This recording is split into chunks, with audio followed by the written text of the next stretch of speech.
Assalamualaikum warahmatullahi wabarakatuh.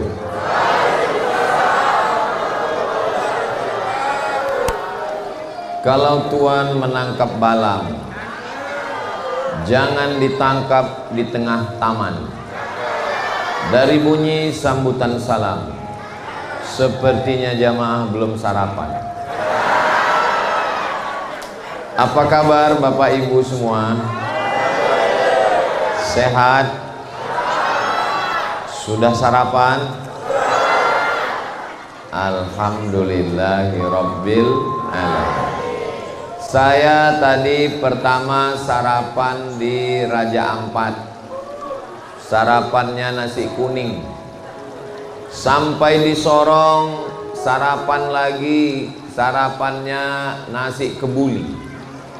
Sebelum masuk ke Masjid Kuba dikasih lagi sarapan coto Makassar. Hari baru jam 10 sudah sarapan 3 kali. Ini kalau seminggu di Sorong bisa gemuk saya sedikit. Saya kalau di Sumatera makannya sedikit, kalau di Papua sedikit-sedikit makan. Mudah-mudahan kita semua sehat walafiat, istiqomah iman dan Islam, bersaudara karena Allah, bersaudara karena Islam, diikat dengan ikatan la ilaha illallah Muhammadur Rasulullah, bersaudara karena negara, diikat dengan negara kesatuan Republik Indonesia. Yang sama kita hormati Ketua Pengurus Jamaah Masjid Kuba, mudah-mudahan selalu diberikan kebahagiaan dunia dan di akhirat. Di tengah kesibukannya hadir juga bersama kita kakak kelas saya di Mesir. Beliau terbang dari Makassar ke Sorong, Al-Mukarram Ustadz Anwar Sadat. Mudah-mudahan Ustadz Anwar Sadat sehat walafiat. Hadirin hadirat, muslimin muslimat, solihin solihat yang belum kawin dan belum sunat. Banyak tadi anak-anak menyambut Ustadz Somad, ingin salaman. Mohon maaf anak-anakku sekalian, mungkin yang tangannya belum sempat tersambut, mereka adalah calon pemimpin-pemimpin masa depan. Tema kita pada kajian duha ini adalah semangat hijrah dalam bingkai kemerdekaan. Hijrah itu artinya meninggalkan. Apa arti hijrah? Meninggalkan. Jadi kalau ada suami ibu yang meninggalkan ibu, nauzubillah, nauzubillah, nauzubillah. Lalu ada orang yang nanya, suaminya kemana? Hijrah. Hijrah kemana? Dibawa pelakor. Mudah-mudahan suami ibu semuanya dijaga Allah hatinya, dijaga Allah matanya, dijaga Allah hati dan pikirannya, insya Allah. Amin ya rabbal alamin. Berkat sholawat kepada Nabi Muhammad sallallahu alaihi wasallam. Sallallahu ala Muhammad sallallahu alaihi wasallam. Sallallahu ala Muhammad sallallahu alaihi wasallam. Ya Nabi salam alaika, ya Rasul salam alaika, ya Habibi salam alaika, salawatullah alaika. Sallu ala Nabi Muhammad. Allahumma salli ala Sayyidina Muhammad wa ala ali Sayyidina Muhammad. Maka kita mesti banyak-banyak bersodakoh. Man shalla alayya sholatan, siapa yang bersolawat 1 kali, sallallahu alaihi biha asyra, dibalas 10 kebaikan. Mudah-mudahan dengan sholawat tadi kita dapat 10 kebaikan. Wa khuttan anhu asyara sayyiat, dihapuskan 10 dosa kesalahan. Mudah-mudahan semua dosa-dosa kita dihapuskan. Wa rufi'at lahu 10 darajat, dinaikkan 10 derajat tingkatan kemuliaan. Mudah-mudahan derajat kita tinggi nanti di hadapan Allah Subhanahu wa taala. Amin ya rabbal alamin. Hijrah itu maknanya dua. Yang pertama, meninggalkan tempat secara badan, secara fisik. Maka saya ini hijrah ini, karena saya berangkat dari Pekanbaru ke Jakarta 1,5 jam. Dari Jakarta ke Sorong berapa jam ya? 4 jam. Berangkat dari Jakarta ke Sorong, saya berangkat dari Jakarta jam 12 malam, katanya 4 jam, jam 1, jam 2, jam 3, jam 4, sampai di sini jam 6. Loh, kok jam 6? Rupanya jamnya mesti dirubah, mesti ditukar. Sudah waktu Indonesia bagian timur. Saya sampai di sini sudah jam 6. Orang Sorong sudah bangun, sudah terang. Orang di Sumatera masih tidur jam 4 subuh. Baru saya paham. Kira-kira orang Sumatera dengan orang Papua, mana yang lebih dulu sholat subuh? Orang Papua. Kira-kira mana yang lebih dulu masuk surga?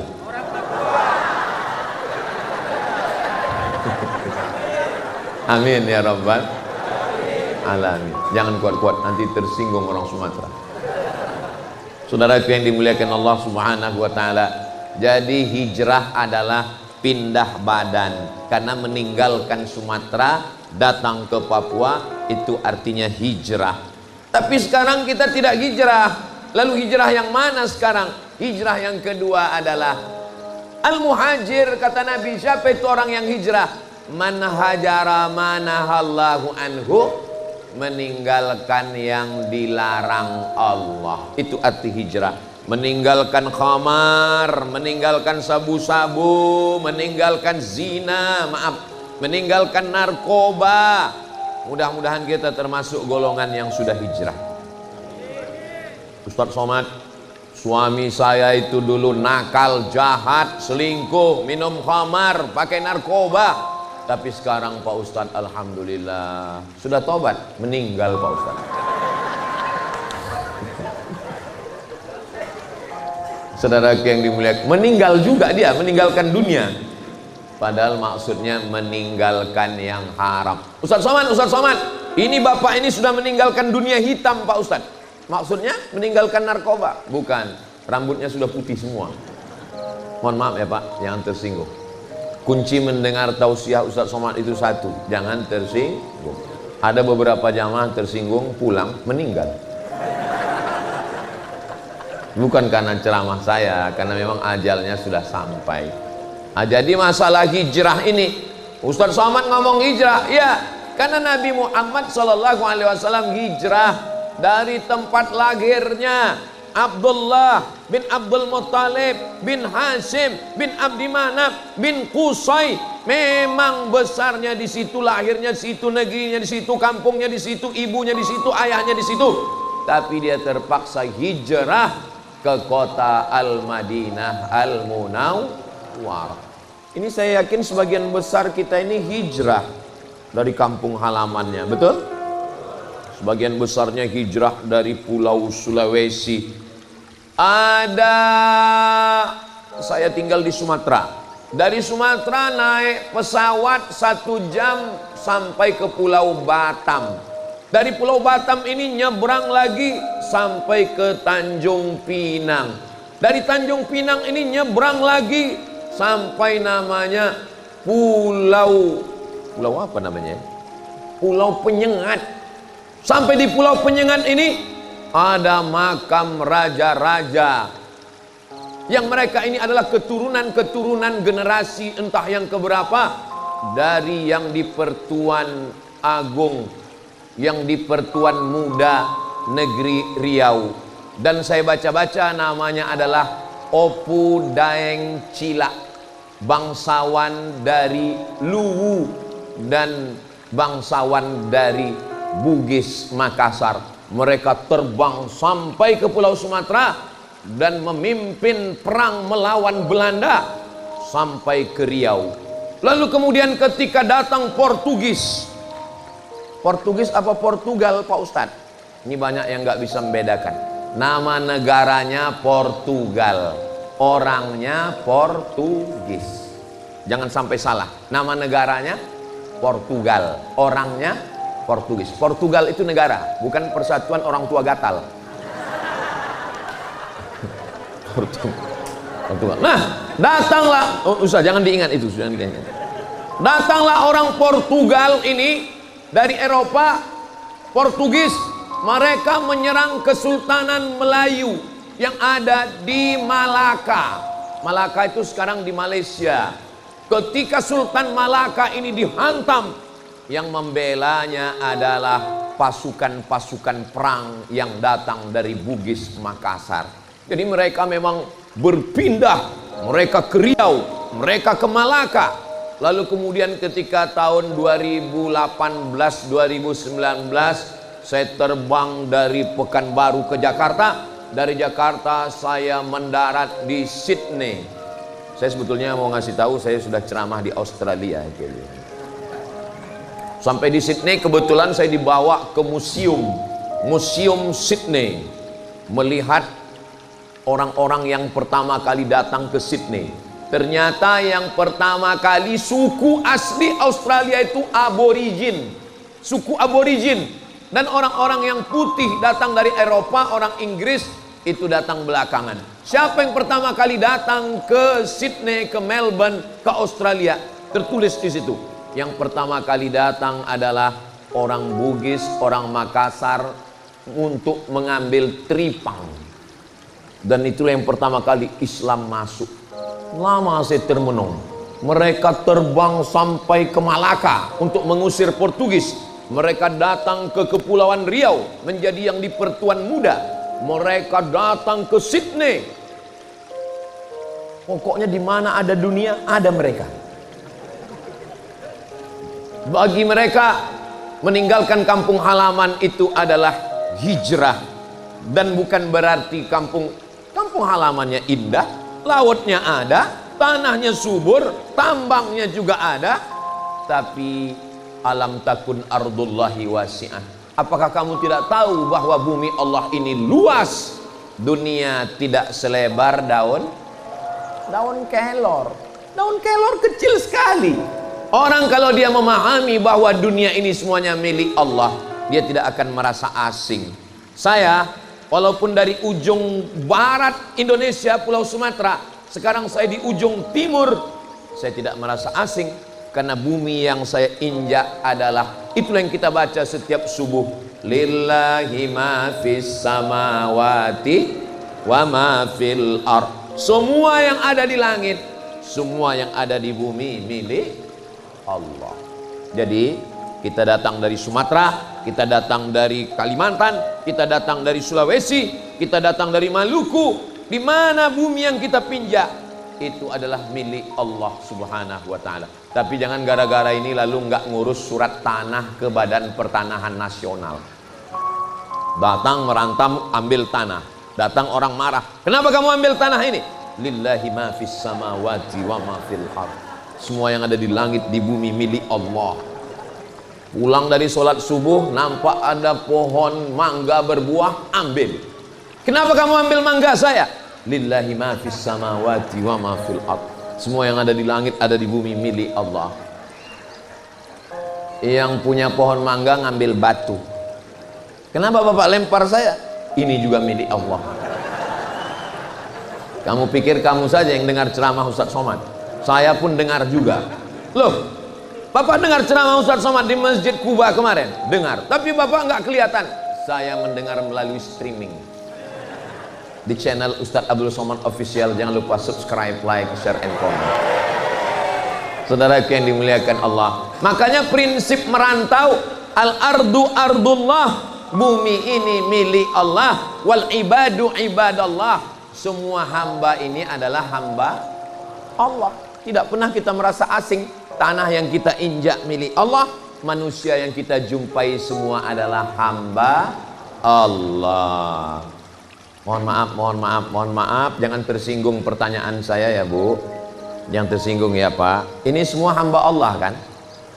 Ada hamba setan? Enggak ada. Makanya nama yang paling bagus itu nama yang mengatakan diri hamba Allah. Bahasa Arabnya Abdullah, Abdurrahman, Abdurrahim, Abdul Somad. Hamba Allah. Asal kita sama. Nabi Muhammad sallallahu alaihi wasallam bangsawan. Muhammad sallallahu alaihi wasallam, anak Abdullah, anak Abdul Muthalib, anak Hashim, anak Abi Manaf, anak Qusay, keturunan Adnan, cucu cicit Ismail, anak kandung Ibrahim, mengalir darah walaupun dia bangsawan. Bangsawan itu artinya apa Pak Ustaz? Bangsa yang hidup di awan. Tinggi, tapi dia tetap meninggalkan kampung halamannya. Padahal dia nabi, rasul, utusan Allah. Dia meninggalkan kampung halamannya. Apalagi kita yang bukan apa-apa dan bukan siapa. Dia keturunan Nabi. Ustaz Somad emangnya bukan keturunan Nabi? Saya keturunan Nabi juga, keturunan Nabi Adam. Siapa yang tidak mengaku keturunan Nabi Adam, mohon maaf, berarti keturunan monyet. Bukan kata saya. Itu yang ngomong begitu namanya Charles Darwin. Teorinya evolusi, karena dia tidak percaya kepada Nabi Adam. Jadi kata dia nggak ada itu Nabi Adam diturunkan dari sorga, itu nggak ada. Yang ada itu adalah makhluk berevolusi, menjadi manusia. Siapa yang meyakini itu berarti dia kafir. Kenapa? Karena Allah mengatakan dalam Al-Quran, inni ja'ilum fil ardi khalifah. Aku menjadikan manusia ini sebagai khalifah, sebagai pemimpin di atas muka bumi. Jadi ini bukan tempat kita Pak. Nggak ada penduduk asli dunia ini. Karena dunia ini isinya adalah tanaman, pohon-pohon, kayu, hewan. Lalu dikirim Allah lah nenek moyang kita Nabi Adam dari surga turun ke bumi, menyebar anak cucunya. Dan nanti kita akan kembali lagi ke surga insyaallah. Inna lillah wa inna ilaihi raji'un. Makanya prinsip orang yang hijrah adalah dia merantau. Orang merantau itu bagaimana? Orang merantau dia pasti akan kembali ke kampung halamannya. Orang merantau dapat visa kerja di Saudi Arabia, visanya habis. Begitu juga visa kita di dunia ini habis. Ada yang visanya habis umur 63 tahun ikut Nabi Muhammad sallallahu alaihi wasallam. Tolong ingat-ingat tanggal lahirnya kapan. Kalau sekarang sudah 62 tahun 11 bulan 29 hari, jangan putus asa. Karena malaikat maut datang enggak ngelihat akte kelahiran. Yang muda jangan bangga, yang tua jangan putus asa. Ini sekarang banyak anak muda pas diajak sholat, kamu nggak sholat, malaikat masih lama datang. Ingat, pohon kelapa buahnya yang jatuh itu bukan cuman kelapa tua, kelapa muda pun jatuh. Jangankan kelapa muda, mayangnya pun yang masih putih pun juga jatuh. Karena malaikat maut datang nggak pernah ngasih kabar mau datang duluan. Begitu dia datang, orang terkaget-kaget. Assalamualaikum. Waalaikumsalam. Buka pintu. Man anta? Siapa kamu? Ana malakul maut. Saya malaikat maut. Begitu kalau ke nabi-nabi dia ngomong begitu. Dia datang ke rumah Nabi Ibrahim alaihissalam. Assalamualaikum. Waalaikumsalam. Nabi Ibrahim buka pintu. Who are you? Siapa kamu? Ana malakul maut. Saya malaikat maut. Kenapa ke kita dia tidak begitu? Seandainya ke kita begitu, belum dia cabut sudah keluar duluan nyawa kita. Tapi karena ini Nabi Ibrahim hebat. Lalu Nabi Ibrahim nanya, "Maza turidu?" What do you want? Kamu mau apa? Kata Nabi Ibrahim. Kata malaikat maut, "Uridu an aqbidha ruhak." Saya mau mencabut nyawamu Ibrahim. Kata Nabi Ibrahim,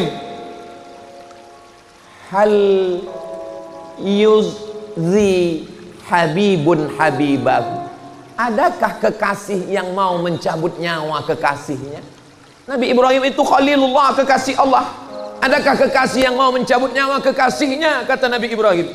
Malaikat maut menjawab, hal yakrahu khalilun liqa'a khalilihi? Adakah kekasih yang takut berjumpa dengan kekasihnya? Kematian itu bukanlah tercabutnya nyawa. Kematian itu adalah pertemuan kekasih dengan yang dikasihinya. Jadi jangan bayangkan kematian itu menakutkan, menyeramkan, menyakitkan kalau kita kekasih Allah. Kalau kekasih gelapku, mudah-mudahan kita semuanya dikasihi Allah Subhanahu wa ta'ala. Makanya orang-orang yang dipindah itu, pindah dia dari alam ini menghadap Allah. Dia diundang, dijemput oleh Allah. Apa kata Allah? Ya ayyatuhan nafsul mutmainnah, wahai jiwa yang tenang, irji'i, pulanglah. Irji'i, pulanglah. Orang yang mau pulang itu kira-kira senang atau susah? Senang. Orang yang mau pulang itu senang hatinya. Ustaz kok tahu? Saya mau pulang besok. Besok pagi habis dari pengajian, habis subuh itu saya langsung ke airport. Saya senang sekali karena saya mau pulang. Begitulah orang yang senang mau kembali kepada Allah. Irji'i ila rabbiki, kembalilah engkau menghadap Allah. Radiyatan mardiyah, engkau senang menghadap Allah, Allah pun senang menerimamu. Fadkhuli fi ibadi,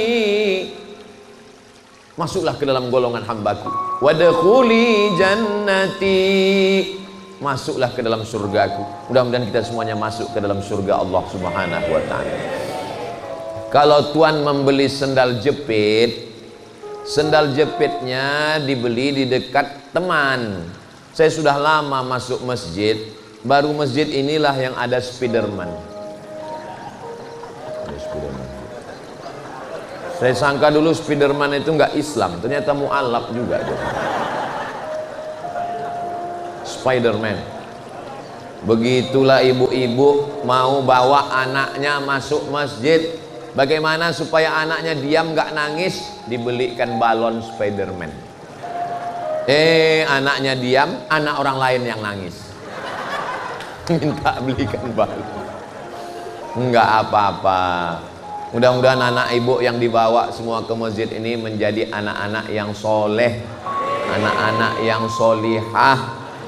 Alhamdulillah Pak Ustadz, anak saya nggak masalah, dia selalu ke masjid. Terus yang masalah siapa Bu? Bapaknya. Bapak yang belum ke masjid, ingat, sampai masanya nanti kau akan tetap juga datang ke masjid. Hayya 'alas shalah.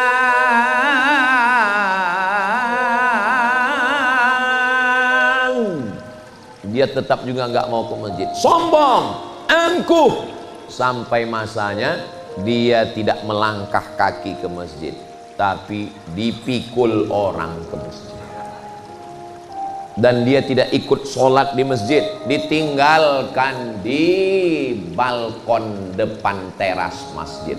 Selesai sholat, assalamualaikum warahmatullah, assalamualaikum warahmatullah, barulah Pak Imam manggil, bawa jenazahnya masuk ke dalam.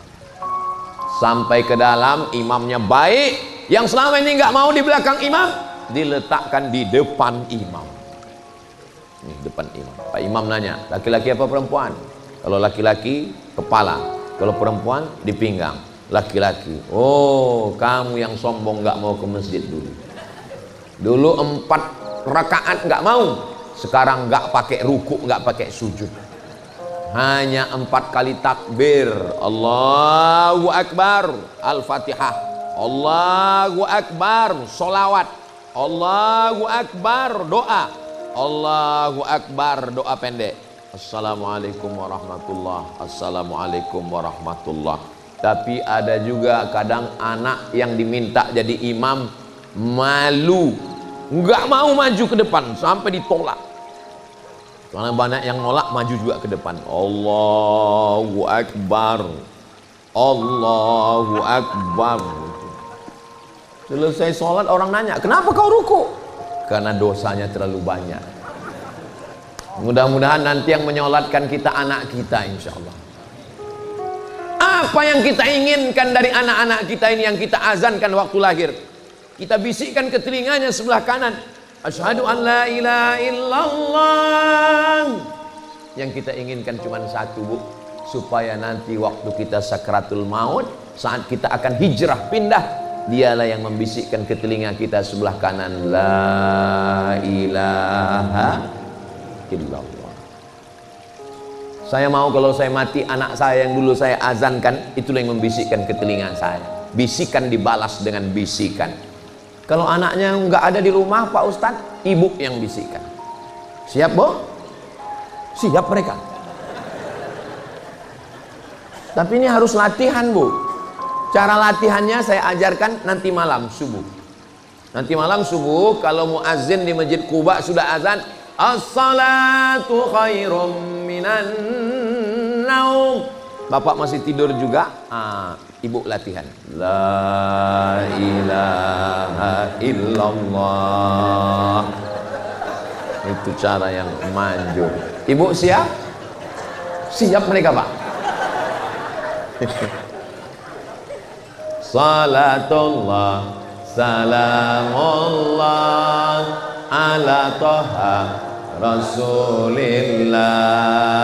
Salatullah salamullah ala Yasin Habibillah.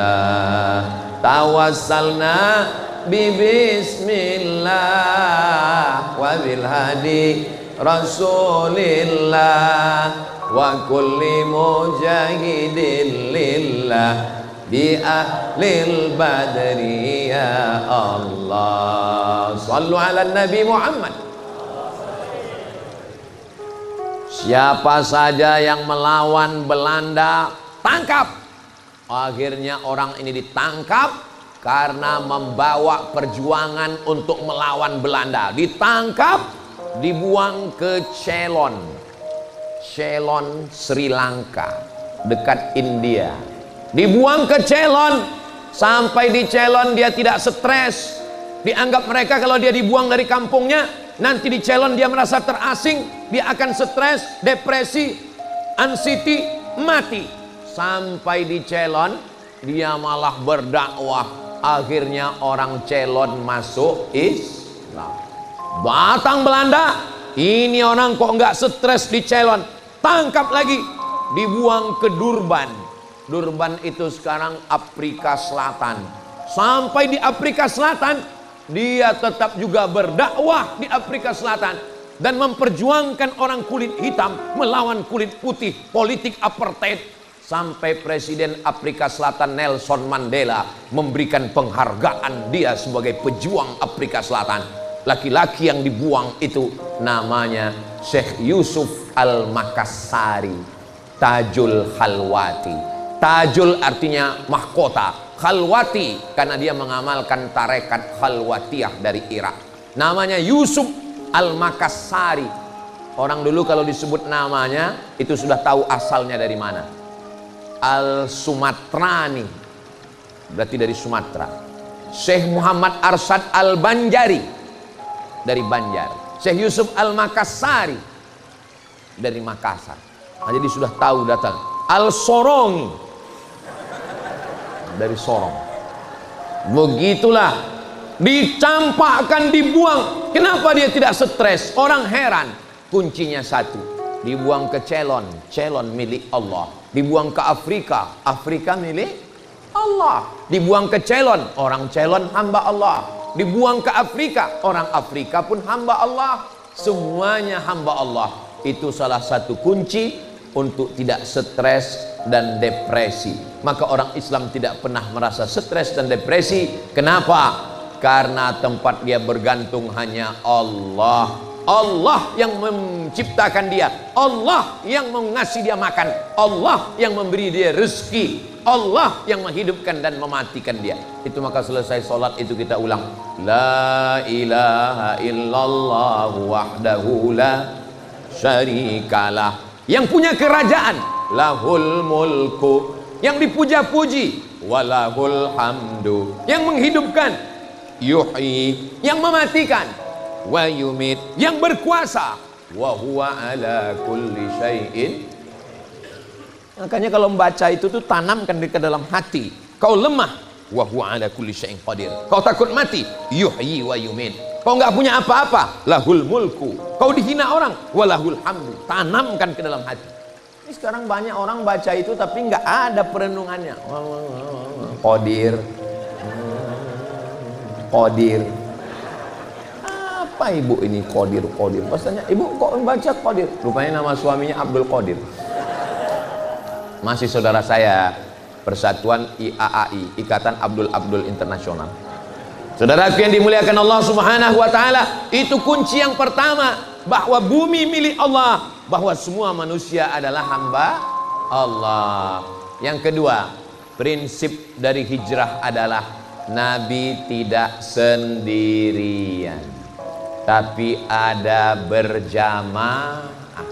Saya hijrah datang ke Papua, saya tidak sendirian.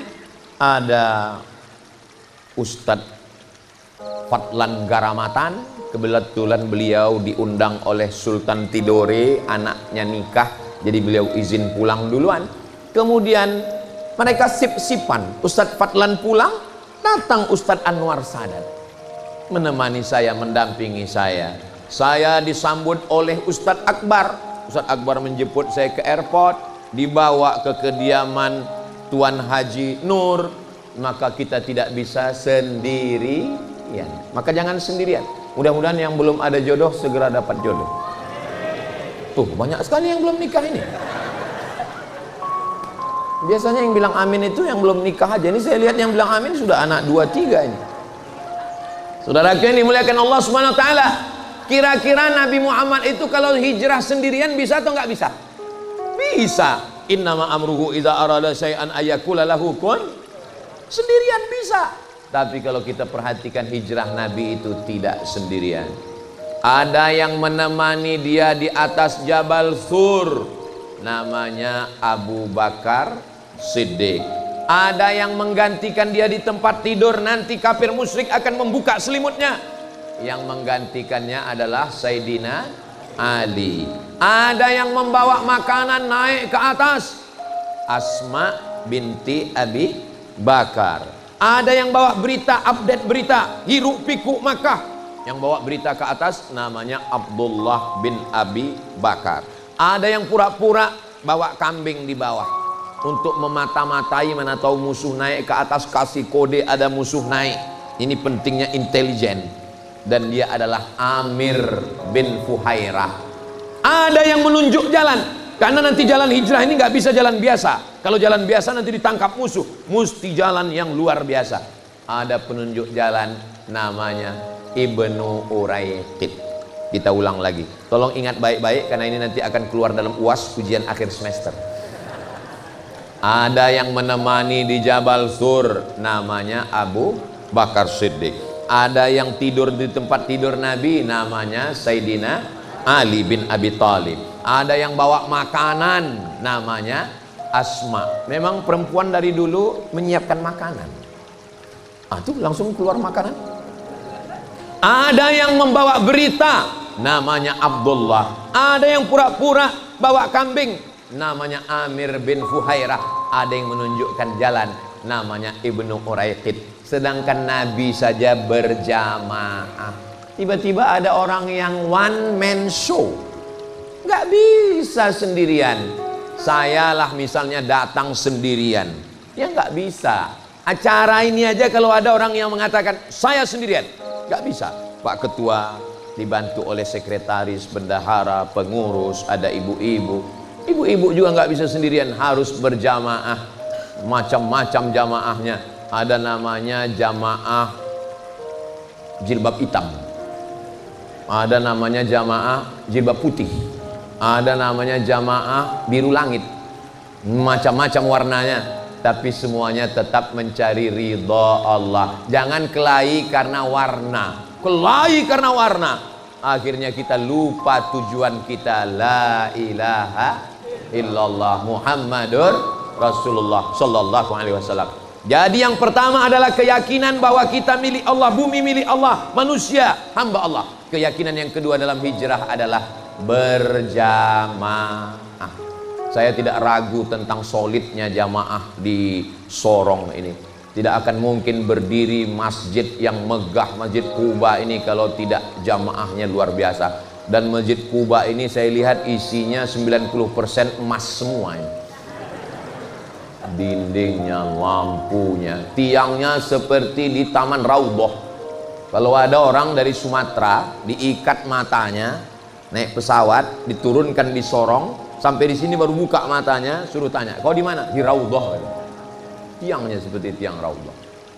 Mudah-mudahan masjid ini aman dari pencurian, karena emasnya banyak sekali. Saudaraku yang dimuliakan Allah Subhanahu wa taala, kenapa masjid bisa tegak berdiri? Karena ada jamaah. Dan masjid ini adalah simbol jamaah. Masjid ini ada kubahnya yang menjaga supaya tidak kena hujan sebagai atap. Masjid ini ada tiangnya supaya atapnya tidak jatuh ke bawah, na'udzubillah. Dan tiang ini juga ada pondasinya. Tapi yang paling hebat di dalam tiang itu sebetulnya bukan marmernya. Yang paling hebat adalah besi. Di dalam tiang itu ada besi. Besi itu kuat karena ada semen. Semennya kuat karena ada batu. Tapi mereka tidak tampil keluar. Begitu juga dengan acara ini. Acara ini terwujud karena ada orang-orang hebat, tapi mereka tidak tampil ke depan. Yang tampil ke depan hanya gambar Abdul Somad. Enggak ada gambar. Kadang saya ceramah di beberapa masjid, semua gambar ada, penuh, sampai sebesar beras kecil-kecil. Tapi di Masjid Quba semuanya menghilang. Sama seperti tiang. Tiang itu kuat bukan karena marmer, justru yang paling lemah adalah batu yang di luar. Yang kuat di dalam tidak kelihatan. Mereka takut riya, mereka takut sum'ah, mereka beramal karena Allah Subhanahu wa taala. Bismillahi tawakkaltu 'ala Allah, la haula wala quwata illa billah. Begitu juga di kita dengan manusia ini. Kita ini yang paling lemah mana? Yang paling lemah adalah kulit. Inilah kulit yang paling lemah. Tapi di dalam ini ada yang kuat, apa namanya? Tulang. Tulang ini dibalut dengan kuat, apa namanya? Daging. Daging ini diikat, apa namanya? Urat. Jantung yang paling kuat di dalam berdegup. Tapi belum pernah kita ketemu dengan orang jantungnya kelihatan. Kenalkan saya Ustaz Somad, jantung transparan. Dia ditutup dengan daging, dibalut dengan tulang. Namanya tulang apa ini? Tulang iga. Dijaga dia, jantung berada di dalam. Makanya orang kalau mati itu biasanya si anu mati mendadak karena serangan jantung. Belum pernah ada orang kenapa dia meninggal kena kurap. Jantung yang paling hebat di dalam badan kita ini. Makanya kata Nabi, ala fil jasadi mudghah, di dalam dirimu itu ada jantung segumpal, sekepal, berdegup, berdetak. Rasakan detaknya. Kalau malam-malam pas lagi mati lampu, mati AC, ini tidak kedengaran. Tapi kalau kita lagi tahajud malam, kita terdengar itu suara. Itu jantung yang normal. Kalau jantung yang tidak normal, biasanya jantung itu tidak normal disebabkan dua. Yang pertama jatuh cinta, yang kedua jatuh tempo. Makanya supaya jantung kita itu sehat, banyak-banyak bersodakoh, banyak-banyak bersolawat. Sallallahu wasallam ala nabi sayyidina Muhammadin wa alihi wa sahbihi ajma'ina. Sallallahu wasallam ala nabi sayyidina Muhammadin wa alihi wa sahbihi ajma'ina. Nabi saja berjamaah, kenapa kita yang bukan apa-apa dan bukan siapa-siapa tidak mau berjamaah? Angkuh, sombong, gak mau ke masjid. Kalaupun datang ke masjid Idul Adha karena mau ngambil kupon. Apa ini? Kita disuruh berjamaah. Kalau ketemu sama orang sombong, tangan masuk ke kantong, hidung naik ke atas, hujan gerimis, banjir. Kita ini bukan siapa-siapa. Sekaya-kayanya orang, bajunya paling 3 lapis. Itu udah paling kaya betul tuh. Lapisan pertama singlet, lapisan kedua baju, lapisan ketiga jas. Kalau ada orang kaya bajunya 4 lapis, itu bukan kaya, demam. Sekaya-kayanya orang makan paling nambah 3 kali, nambah sekali, enak ya, nambah 2 kali, enak ya, nambah 2. Kalau ada sampai 4 kali nambah, itu bukan kaya, usus bocor. Sehebat-hebatnya orang, pejabat, orang kaya, pada akhirnya jenazahnya dimandikan. Ada orang di Sorong ini jenazah mandi sendiri? Enggak ada. Sekarang pagi tadi kita masih pakai pakaian, tapi siapa tahu sore nanti kita dipakaikan. Baju kesayangan lepas. Saya kalau meninggal dunia, ini baju kesayangan saya. Baru ini Pak, baru dikasih. Saya tadi pagi ditanya, Ustadz, apa kata-kata hari ini? Kata-kata hari ini saya bilang kebetulan mereknya RAR, RAR. Saya bilang kata-kata hari ini Raja Ampat luar biasa. Saudaraku yang dimuliakan Allah, kalau kita dikasih teman hadiah, kita pakai untuk menyenangkan hatinya. Kalau kita nggak bisa balas, paling tidak idkhalus surur, menyenangkan. Ini kalau kadang kita ngasih orang nggak pernah dipakai, akhirnya teman kita curiga, jangan-jangan sudah dijual. Saudaraku yang dimuliakan Allah Subhanahu wa taala, maka kita berjamaah. Saya tidak ragu sedikit pun, Masjid Quba ini jamaahnya luar biasa. Tapi ini saya yakin ada beberapa jamaah yang pemain naturalisasi. Kalau mau melihat jamaah inti, lihat subuh besok. Insya Allah subuh juga ramai, insya Allah. Amin ya rabbal alamin. Yang saya pikirkan sekarang ini gimana pulangnya nanti ini. Ada pintu dari belakang. Masya Allah. Tadi saja kami waktu mau masuk seperti Nabi Musa melewati Laut Merah, hampir tenggelam. Saudara yang dimuliakan Allah, mudah-mudahan solid lah hendaknya jamaah ini insya Allah.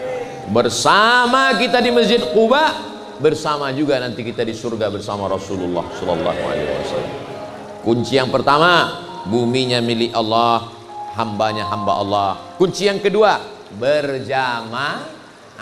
Kunci yang ketiga, Nabi Muhammad itu sukunya Quraisy. Apa nama sukunya? Quraisy. Quraisy itu darah biru. Quraisy itu bangsawan. Quraisy itu keturunan Nabi Ibrahim. Tapi ada seorang yang bukan Quraisy. Dia orang Afrika Utara. Namanya Bilal bin Rabah. Dan dialah yang diperintahkan Nabi untuk naik ke atas Ka'bah, mengumandangkan azan. Allahu Akbar, Allahu Akbar. Bilal yang naik ke atas. Bilal bukan Quraisy. Ada sahabat Nabi lagi namanya Salman Al-Farisi. Al-Farisi artinya Persia. Dia juga bukan Arab. Ada sahabat Nabi yang orang Afrika, Bilal. Ada sahabat Nabi yang orang Persia, Salman. Ada sahabat Nabi yang orang Roma, namanya Suhaib Ar-Rumi. Ar-Rumi orang Romawi, Al-Farisi orang Persia. Ada sahabat Nabi dari Ethiopia, itulah yang Nabi sholat ghaib karena jenazahnya. Dia tidak dianggap sebagai sahabat karena dia tidak bertemu dengan Nabi, tapi dia menolong sahabat-sahabat Nabi. Dia sezaman dengan Nabi, tidak berjumpa, tapi dia ketemu dengan sahabat Nabi. Dia tergolong tabi'in. Artinya apa? Islam ini tidak melihat sukumu apa. Kita pun juga berteman.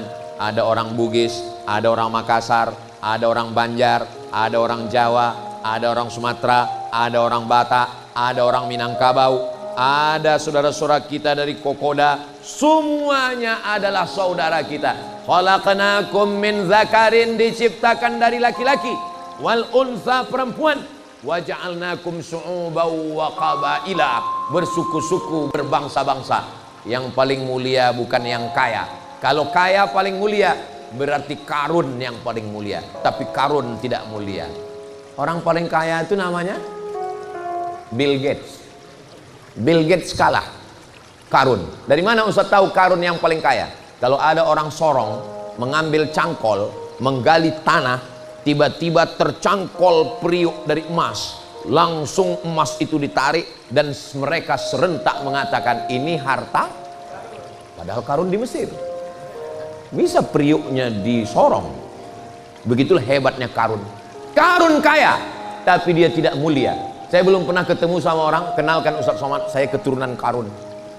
Nggak ada. Tidak mulia karena kekuasaan. Siapa dia? Fir'aun. Fir'aun berkuasa. Anak-anak kecil potong, sembelih. Nabi Musa dihajar, tapi tidak mulia. Belum pernah kita ketemu sama orang, kenalkan, saya keturunan Fir'aun. Nggak ada.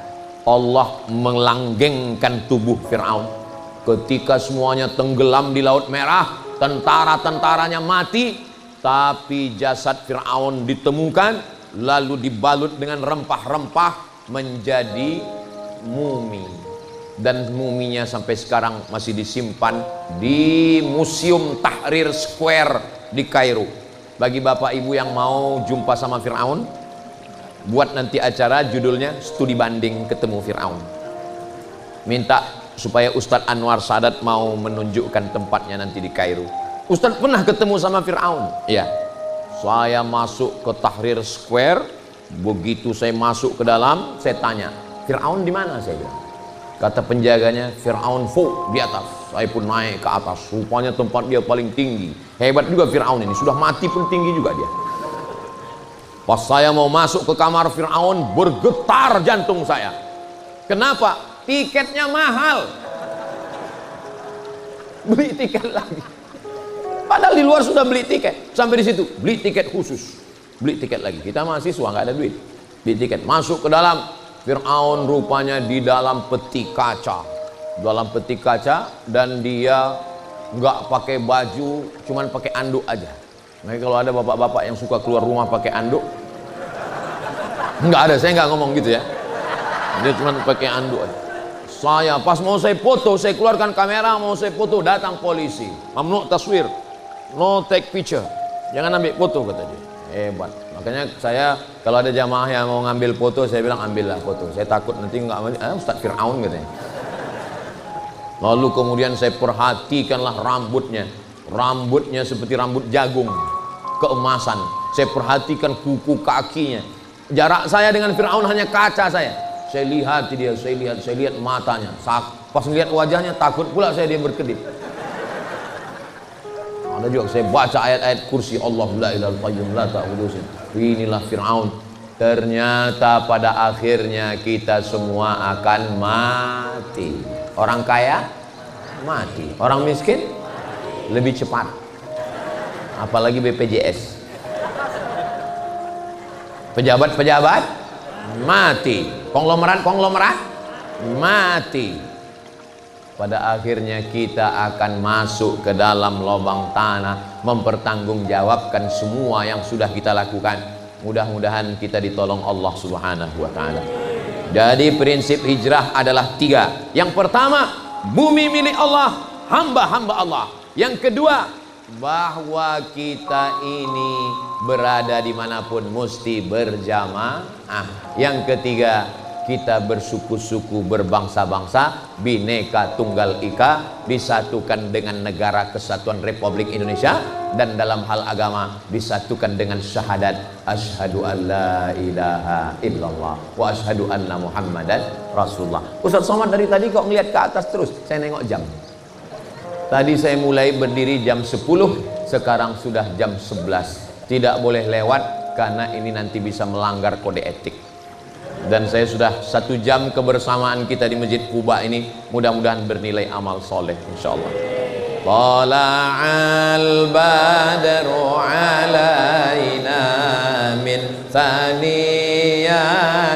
wada wajaba syukru alaina mada'a lillahi da ayyuhal mab'utsu fina ji'ta bil amril muta' ji'ta syarraftal madinah marhaban ya khairada. Sallu ala Nabi Muhammad. Di akhir majelis mari kita sama berdoa kepada Allah, semoga Allah menjaga kita istiqomah iman dan Islam, sehat walafiat, rezeki kita berkah, mati husnul khatimah, masuk surga bersama Rasulullah.